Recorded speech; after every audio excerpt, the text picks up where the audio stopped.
go.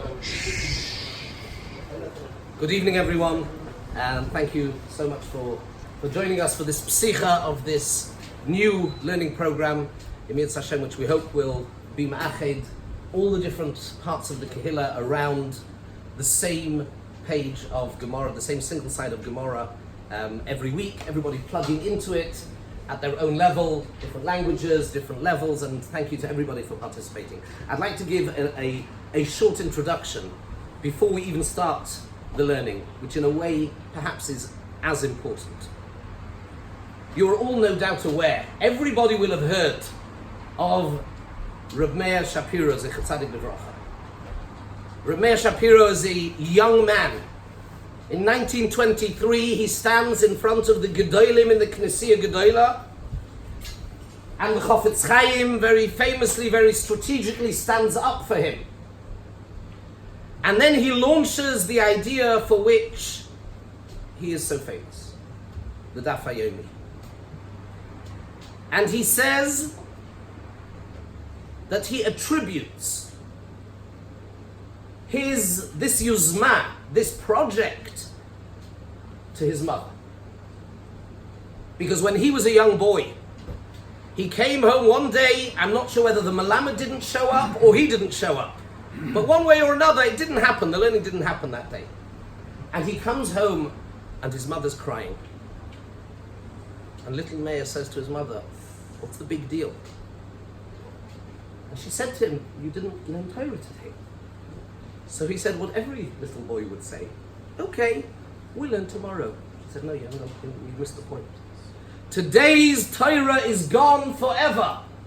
Your opportunity to learn Torah today is gone."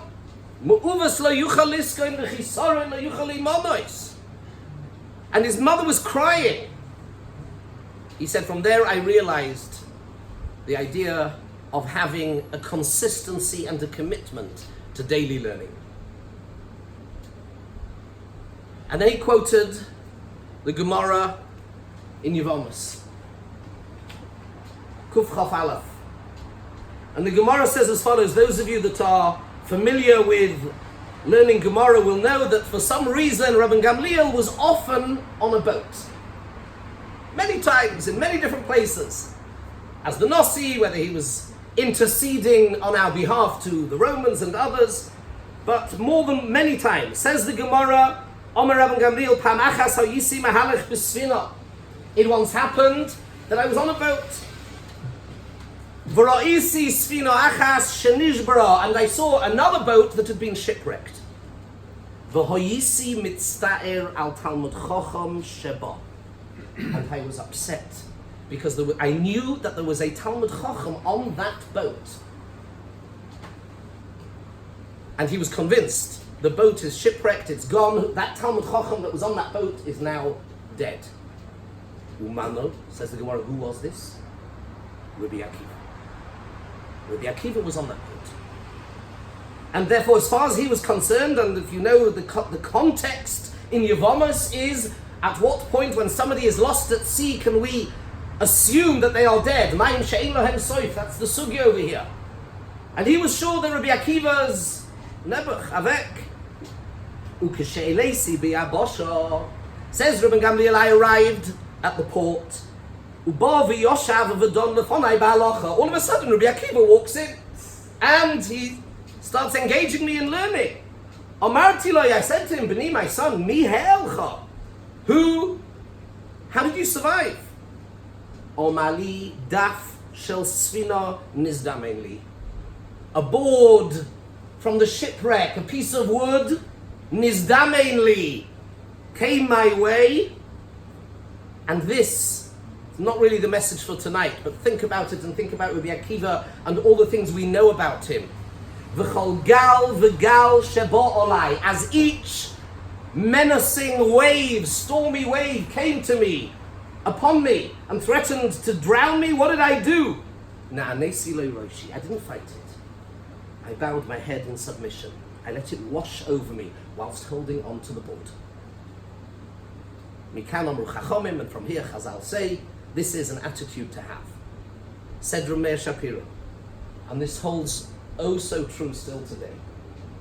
Who can say that they don't go through a day and they don't have these waves, these stormy waves, these challenges, one after another, that threaten to drown us, that threaten to just suck us under, and we're lost and the day's gone, and we're anxious and we're depressed, we're sad, Said Rabbi Akiva, I took the daf, and it was the daf that kept me going. Said Rabbi Meir, said Rabbi Meir Shapiro, this is what we're going to do. We're going to take the daf. And the daf is going to be the thing that when we're challenged, we can run back to it and it can keep us going. That's what he said at the Knessia Gedola. And I would like to add, and there's another Gemara, because we're not going to learn an entire daf. That is perhaps too ambitious. There's another Gemara. The Gemara in Brachos Daf Ches Amud Aleph says, Abaya, Meireish have a gerisna begoy beisa umatzlina bebei knishta. Initially, said Abaya, I would learn at home. It's calm, it's peaceful, I can focus, and I would go to shul to daven. I then heard the saying in the name of Ulam, from the time of Churban Beis HaMikdash, where do we find godliness? Where is Hashem to be found? In the Beis HaMedrash. From that moment on, from that moment on, I would only daven where I learned. And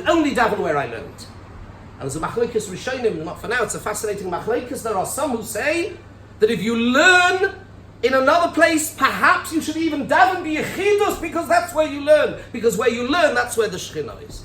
The rishonim will hold like that in the halacha. We don't pass it like that. That's how far this idea goes. And then I remembered this other Gemara, Rav Ami and Rav Asi, the famous duo, the great duo. They lived in Tveria. At the time there was only 13 shtibelach in Tveria. Today there's a few more. But even though there were 13 shtibelach in Beit Knishta b'Tveria, lo yimatzlu elo beinei amudi. They only davened in between the amudim, the pillars of the Beis HaMedrash where they learned. Nowhere else. Beinei amudi. And according to some, it means even b'yechidus. They understood that the deepest, most intimate connection that we have with the Borei Olam today after Churban Beis HaMikdash is through Torah. And therefore when you want to reconnect, Tefillah, which is a slightly different dynamic, Tefillah is us speaking to him, Torah is him speaking to us. To reconnect, if you lost the connection, the best possible place is Beinei Amudi, in between the pillars. It's not a daf, this is an Amud, it's Amudi, it's the Amud. The Amud is a pillar. What is a pillar? Al shloish dvarim ha'olam oimeid. There are 3 Amudim. There is Torah, there is Avodah, and there is Gemilus Chasodim. And where did Rav Ami and Rav Asi choose to connect to the Rabbeinu Shalom? Only Torah.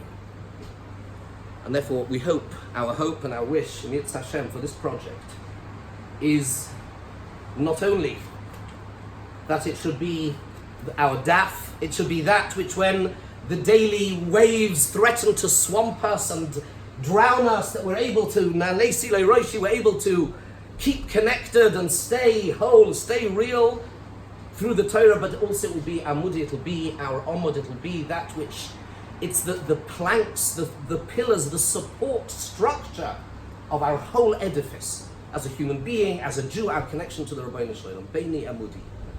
And however we manage to learn that Amud, at whichever level that we are able to. And this is the beauty of it. It does 2 things. It gives us commitment, it gives us consistency, and it gives us support.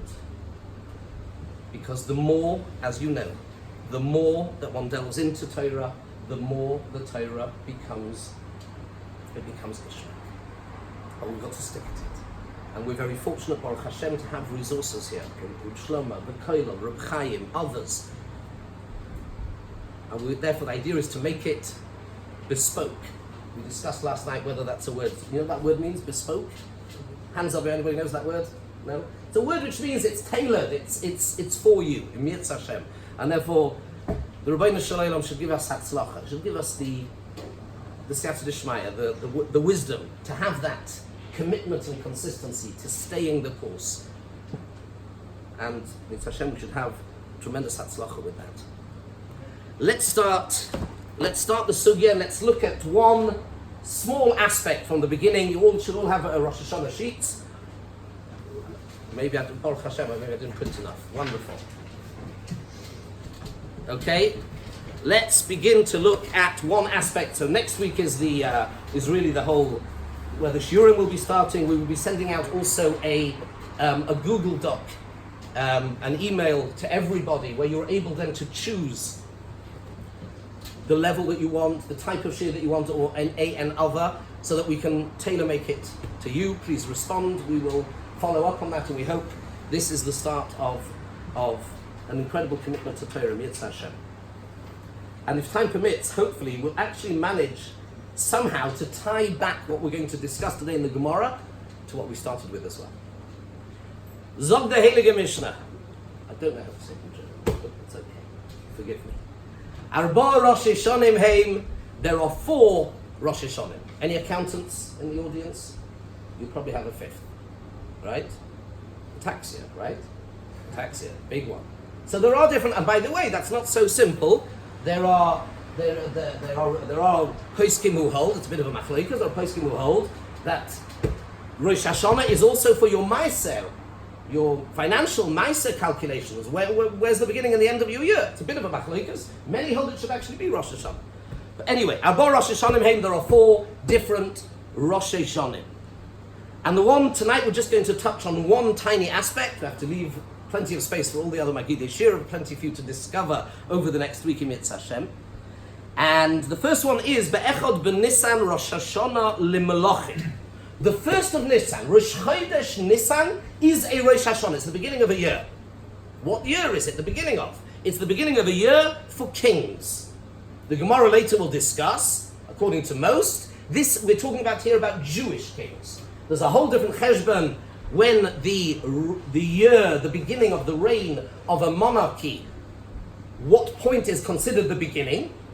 And some of you are looking at me quite puzzled. I mean, we know what the beginning is. The beginning is the beginning, when it starts. We'll see what that means.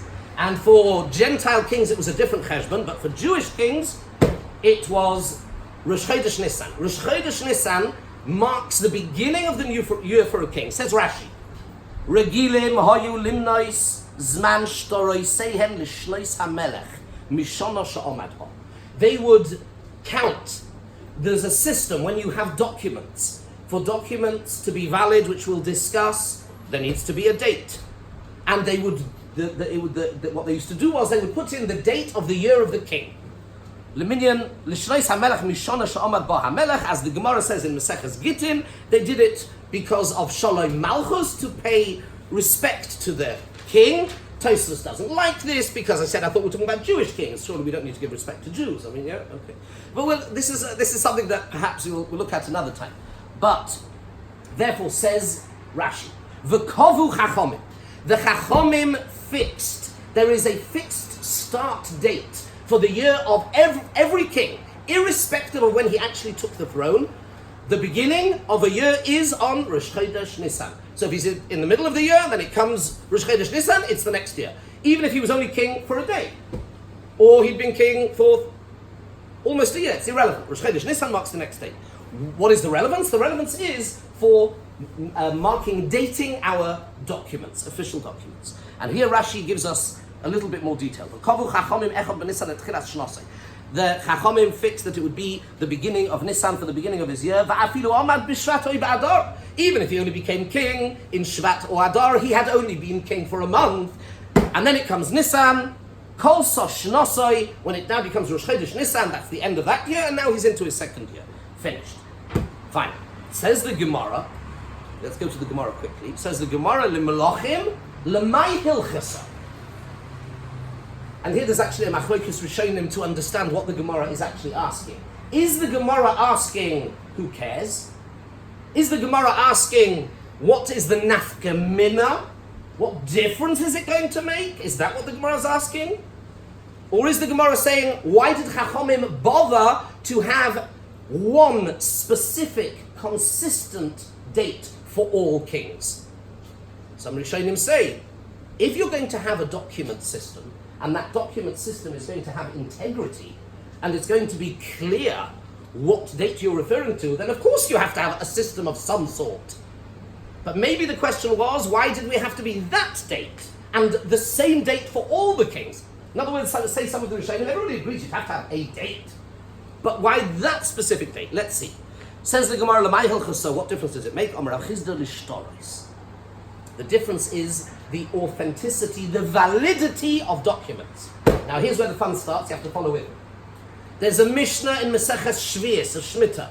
Why it's there is another story, but there's a Mishnah which says as follows. Now I need you to understand the following, this is really important. There are many different types of documents. Many different types of documents, and in halacha, this is a very complicated area. There's a document which records a loan. There is a ksuba, that's another type of document.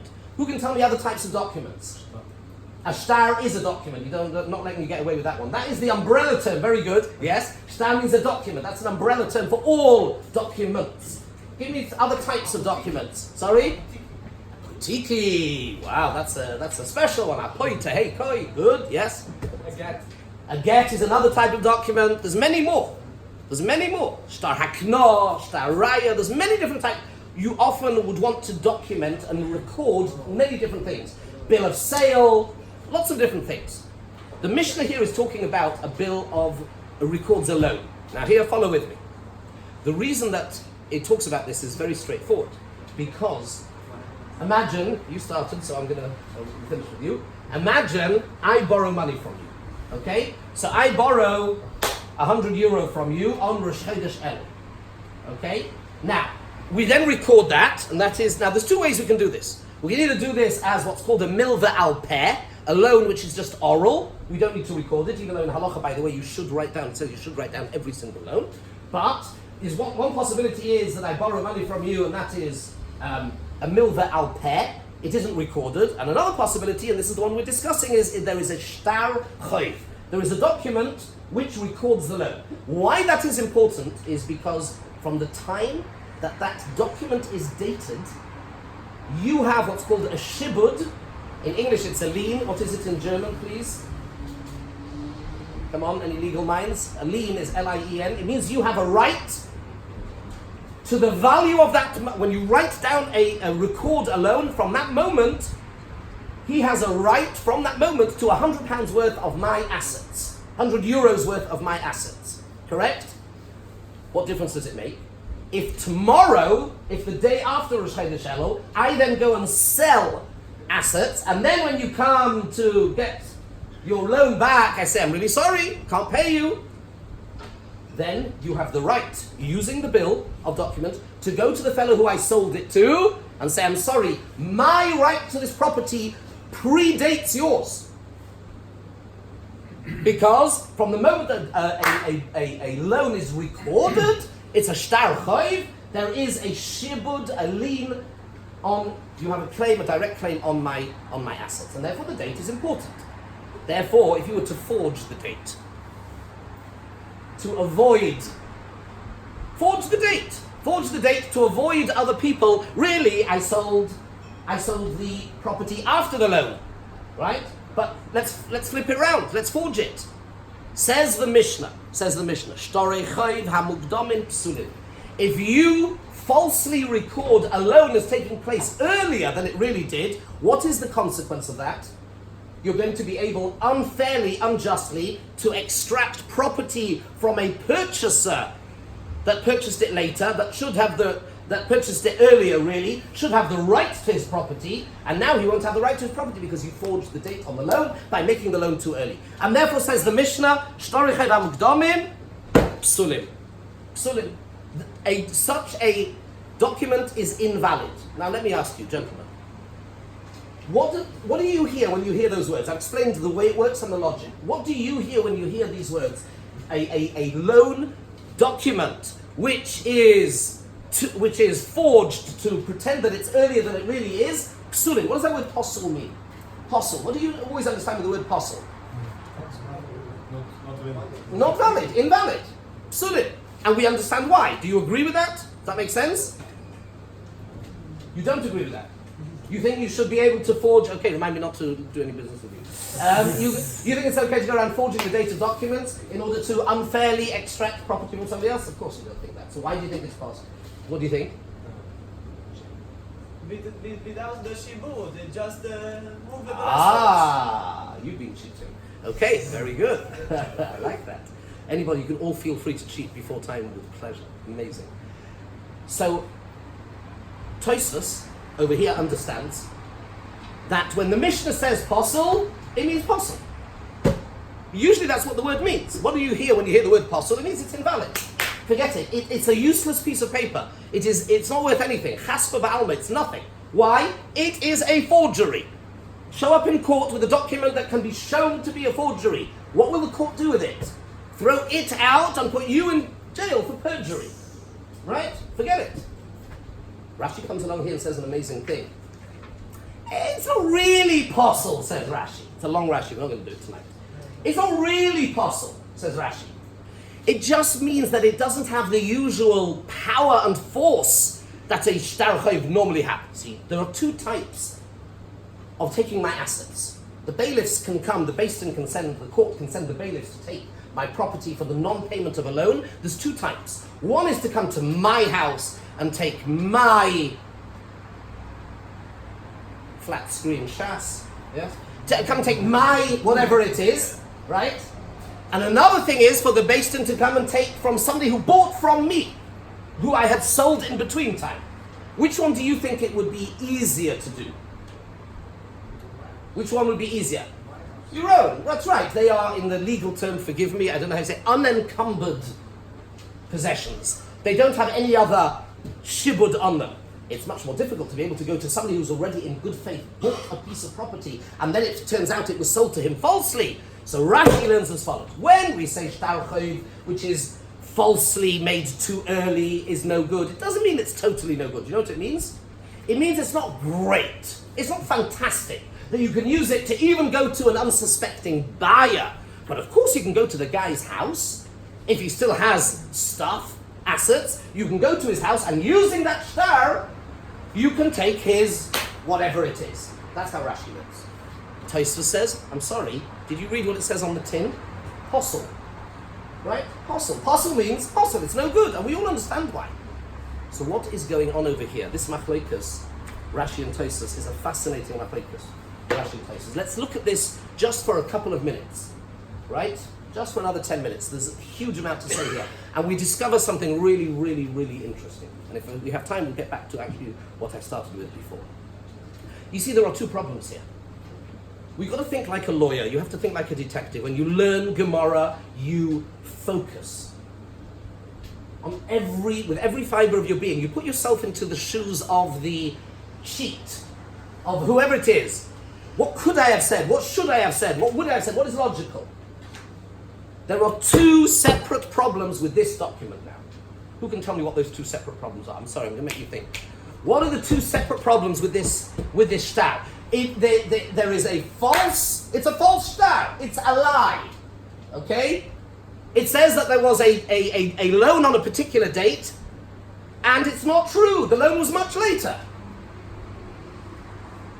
What, if you were a judge or a lawyer or a thinking human being, please, what would you say are the two problems potentially with this document? Okay, what? Sorry? But what, a problem with the document? The loan isn't a lie, only the date. The loan is not a lie, correct.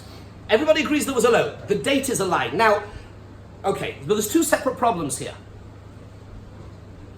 What makes a document valid? Aidim, thank you. Aidim. No, finish off the question. Sorry? Time limit when to return the loan.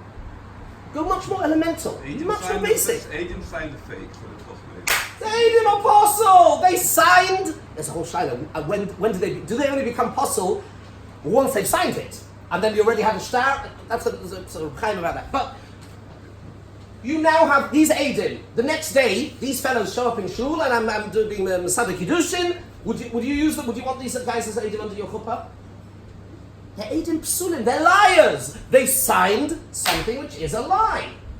So we have one problem is, this is let's assume that the shtar is a good shtar, the document is a good document, but it's signed by liars.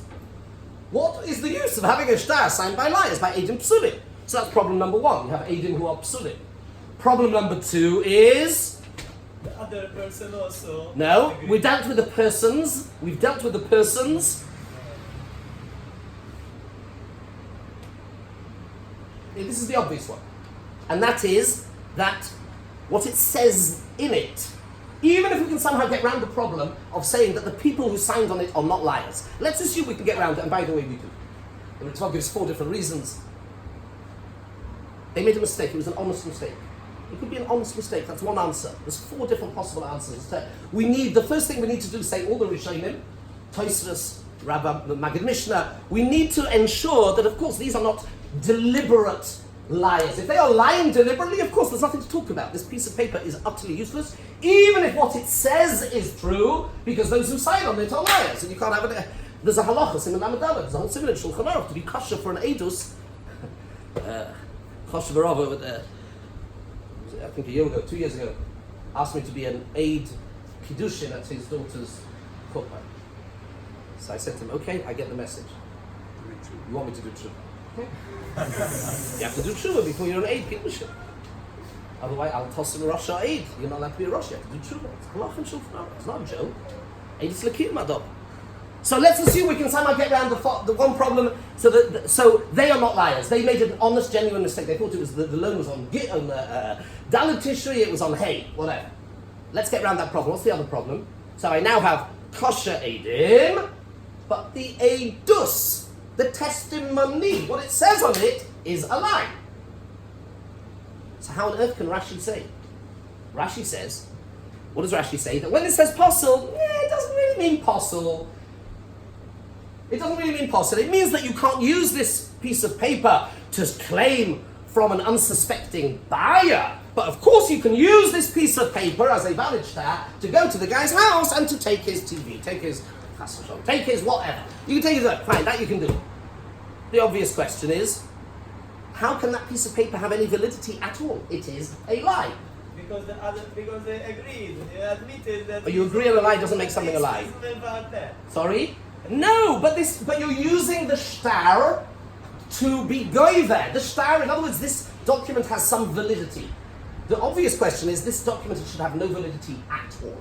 Because what it says in it is patently, everybody agrees that what it says in it is not true. So even if we manage to say that somehow that the witnesses somehow made an honest, genuine mistake, so they are not liars, but still this is what's really going on. So I'd like to suggest a quick answer. Because Tosfos, on the other hand, Tosfos argues with Rashi. Tosfos over here in Bava Basra, Bava Metzia, Tosfos says, posel means posel. You can't do anything with this piece of paper. You can frame it, you can throw it away, it has no validity. What's pshat in the machlokes? Here, let's go to an interesting thing. There is a halacha, there's a Gemara, it's a posuk, it's a Rashi, that for edus, testimony has to be oral. Mipihen has to be oral. What does giving testimony mean? By definition, it is oral. Says the Gemara, says the Sifri, and it's passed in Halacha, although here it becomes really interesting. We discussed it, if you recall, I think I mentioned to you at the Shalom Zocher 2 weeks ago.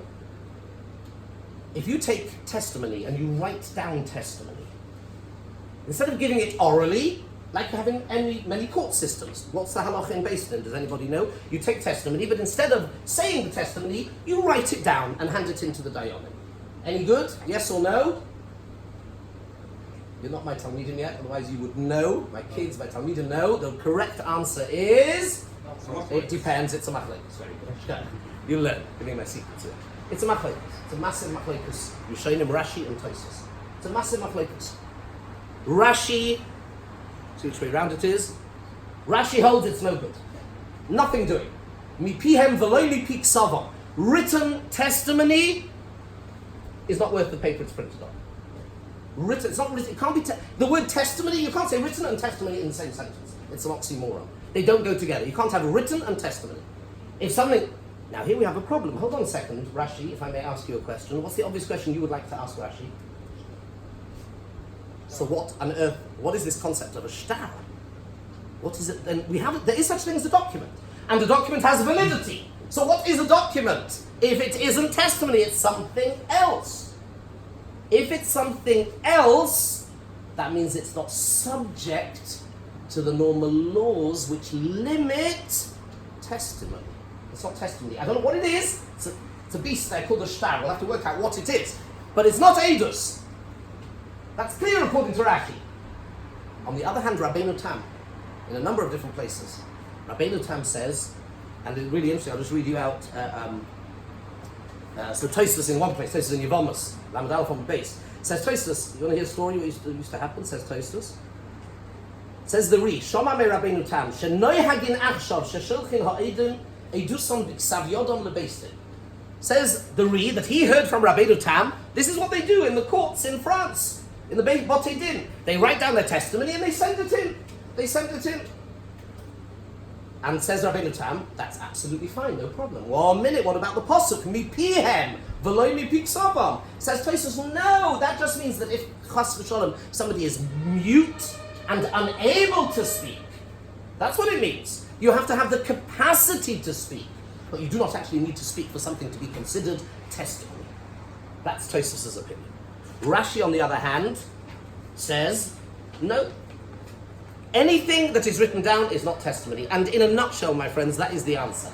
You need to take it a little bit further, but if you think about it, that is the answer to the question. And it is a very good example, by the way, of when one learns and thinks about the principles. I get the hint. I get the principles and the ideas that underpin a halacha. When you see something, the first thing we do is we ask, what's going on over here? What is the rationale? What's really happening over here? And we ask ourselves the obvious question. This shtar has false witnesses and the testimony is false. How can Rashi say that it has any validity at all? The answer is, according to Rashi, it's not testimony, it's not Eidus. It's not subject to the normal halachas which limit Eidus. For example, those who Eidus Shabbat Miktsasa Bat Kula, where part of testimony is cancelled, it cancels the whole thing. Says Reb Chaim, you don't need to give it in front of a beis din. You don't need to do it in the day. Many other things which limit testimony. This isn't testimony. This is something else. It's called shtar. Now, what is shtar? Not too clear, but I'll just read you out a quick Rashi. Rashi in Gittin Daf Ayin Aleph says Rashi, on this halacha, mi piem v'lo mi piksavam, says Rashi, d'loi domi l'shtar shechasmuhu b'yoymoi dehahu urchei lahachi. Says Rashi, that is the way of the world that you record important events. That is a shtar. It's urchei lahachi. It's the way that we do things, and that gives it its validity, but it has nothing to do with testimony. And therefore, of course, Rashi can hold that remains.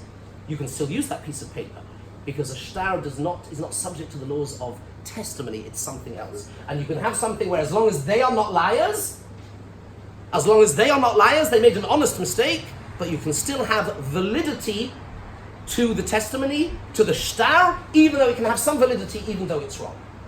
It needs to go deeper than that, but I want to finish off with the following, because I want to go back full circle to what we started with. Because what we're talking about over here is Torah Shebaal Peh. We're talking about Torah Shebaal Peh. There's two types of Torah. There is Torah Shebechsav, the Torah that is written down, and then there is Torah that is Baal Peh. There is Eidus, which is Baal Peh, and then there is Eidus, which is Bechsav. Which one do you think is greater? A nice try. I accept that. You got me. Actually, let me read you a Gemara in Sanhedrin and a comment from Tzaddik HaKohen, and we'll try and wrap this up. This is really important. The Gemara in Sanhedrin, Daf Lamed Hey Amud Aleph, is discussing the halacha of what would be to finalizing somebody who needs to a capital offense and when and where he gets killed.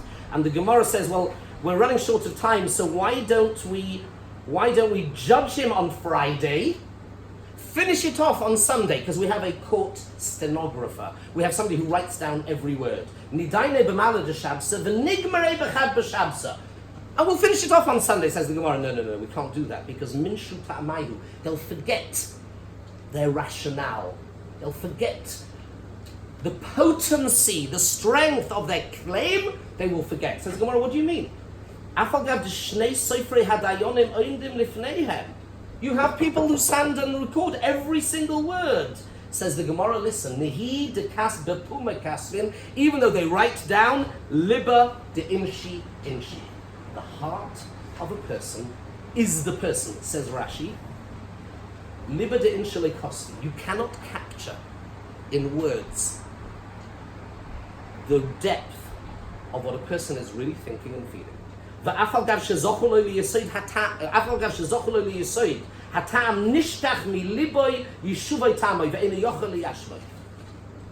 says the tells the Rav on the basis of this Rashi. Nishmas HaTorah, the heart of Torah.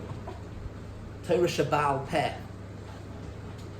which you learn with a chavrusa, which is something that only works with the dialectic between the two of you, which you hear from a Rebbe, from a chavrusa, and you bring it out of yourself. Chacham Odif Minovi, says the Gemara in Bava Basra, a wise person is greater than a prophet. A prophet sees, you can only see that which is written down.